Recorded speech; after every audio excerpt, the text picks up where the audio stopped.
السلام علیکم۔ ایک دن آپ بھی اس قبر میں ہوں گے اور اس وقت نہ کوئی مدد کرنے والا ہوگا نہ کوئی بچانے والا۔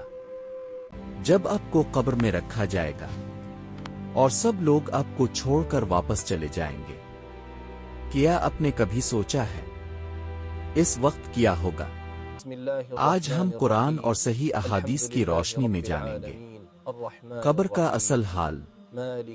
جب انسان کی موت کا وقت آتا ہے تو فرشتے نازل ہوتے ہیں۔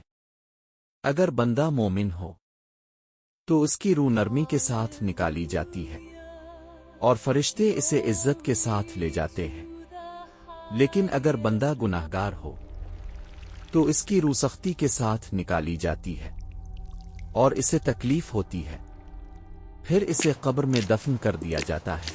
لوگ اسے چھوڑ کر واپس چلے جاتے ہیں۔ میت اپنے لوگوں کے جوتوں کی آہٹ تک سنتی ہے، پھر وہ بالکل اکیلا رہ جاتا ہے، نہ کوئی دوست نہ کوئی رشتہ دار۔ پھر دو فرشتے آتے ہیں اور اسے بٹھایا جاتا ہے۔ ان کا سوال ہوتا ہے، تمہارا رب کون ہے؟ تمہارا دین کیا ہے؟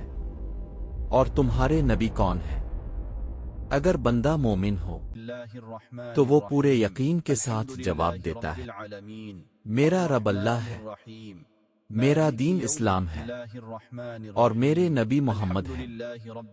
پھر آسمان سے آواز آتی ہے، میرے بندے نے سچ کہا۔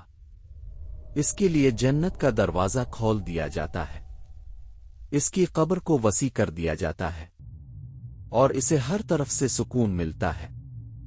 اسے کہا جاتا ہے، آرام سے سو جاؤ۔ لیکن اگر بندہ کافر یا منافق ہو تو وہ گھبرا جاتا ہے اور کہتا ہے، مجھے کچھ معلوم نہیں، میں وہی کہتا تھا جو لوگ کہتے تھے۔ پھر آسمان سے آواز آتی ہے، اس نے جھوٹ کہا۔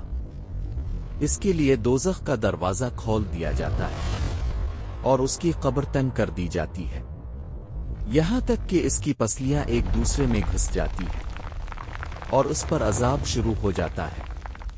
دو لوگوں کو قبر میں عذاب ہو رہا تھا، ان میں سے ایک پیشاب سے پاک نہیں رہتا تھا اور دوسرا لوگوں کے درمیان چغلی کرتا تھا۔ قبر کا عذاب برحق ہے۔